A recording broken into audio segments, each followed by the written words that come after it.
hawatakuambia hili. Lakini Mungu anapokutia mafuta, maisha hayawi mepesi, yanakuwa hatari, kwa sababu upako wa kweli hauvutii faraja, unavutia migogoro.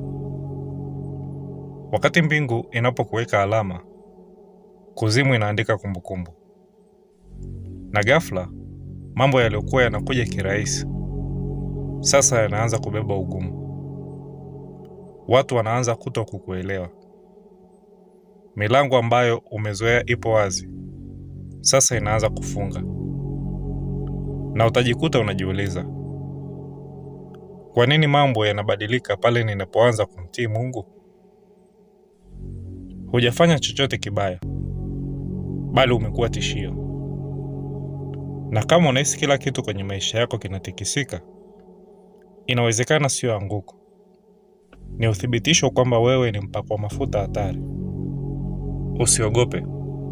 Katika video hii tutaangalia dalili zinazothibitisha hilo. Namba 1. Vita vikali vya kiroho bila sababu iliyo wazi. Wakati unabeba upako hatari, huhitaji kufanya jambo baya ili kushambuliwa. Uwepo wako tu unatishia adui.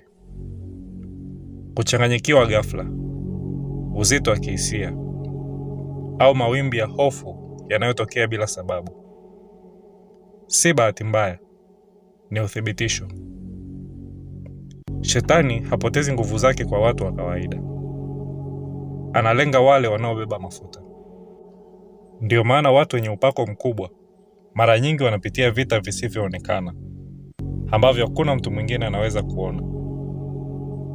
Unaweza kuamka ukijihisi umechoka, una wasiwasi, au uko chini ya shinikizo, hata kama maisha ya nje yanaonekana kuwa sawa. Waefeso 6:12 inasema, kwa maana kushindana kwetu sisi si juu ya damu na nyama, bali ni juu ya falme na mamlaka, juu ya wakuu wa giza hili, juu ya majeshi ya pepo wabaya katika ulimwengu wa roho. Sio kwa sababu wewe ni dhaifu, bali ni kwa sababu roho yako imeonekana katika ulimwengu usioonekana.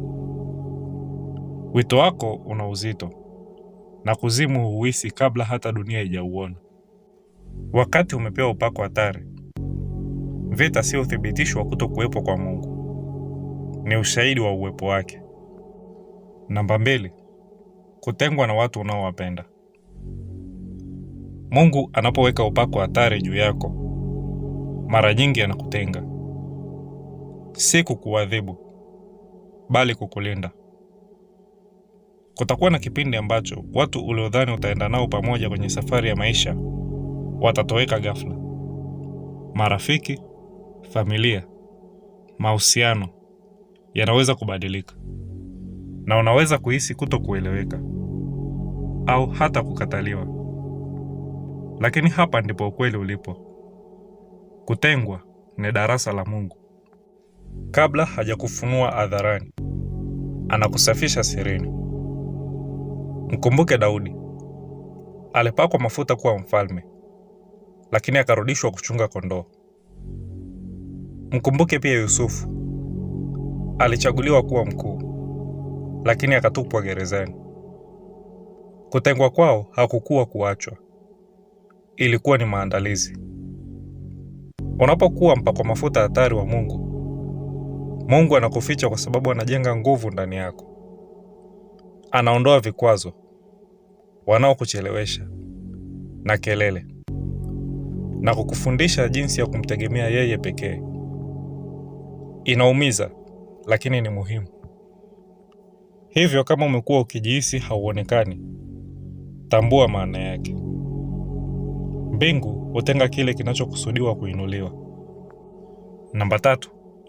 Mashambulizi dhidi ya akili na hisia zako. Wakati umepewa upako hatari, adui anajua hawezi kuchukua wito wako. Hivyo anajaribu kuchukua amani yako. Atapanda mawazo ya wasiwasi mahali ambapo kunapaswa kuwa na imani. Atakufanya uwe na mawazo kupita kiasi, hadi uanze kuhoji kile Mungu tayari amethibitisha.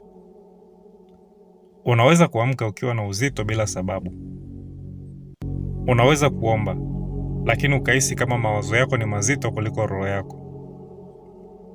Huo si udhaifu. Hiyo ni vita.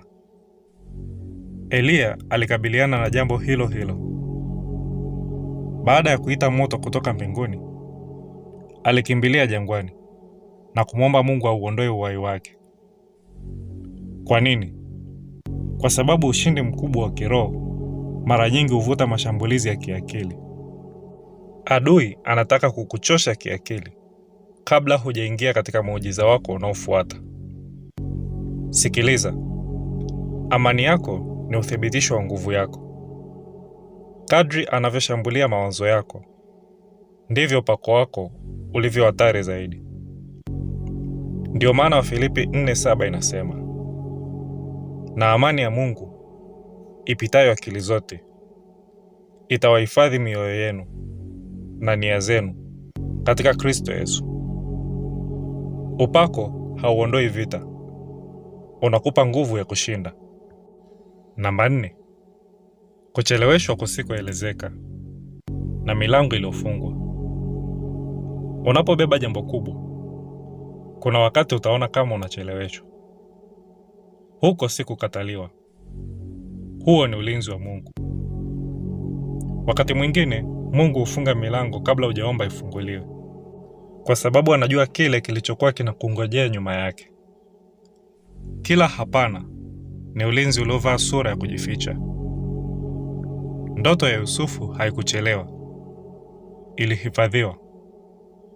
Ilionekana kama usaliti, gereza na miaka ya kusubiri, lakini mbingu zilikuwa zinaona kiti cha enzi. Kuchelewa hakukuwa adhabu, ilikuwa ni maendeleo. Hivyo, ikiwa kila kitu kinaonekana kusimama ghafla, usiogope. Mungu anakuandaa. Namba 5, umebeba kusudi lisilotikisika hata katika maumivu. Ishara ya mwisho wa mtu aliyetiwa mafuta hatari ni hii: haijalishi nini kitatokea, huwezi kuacha.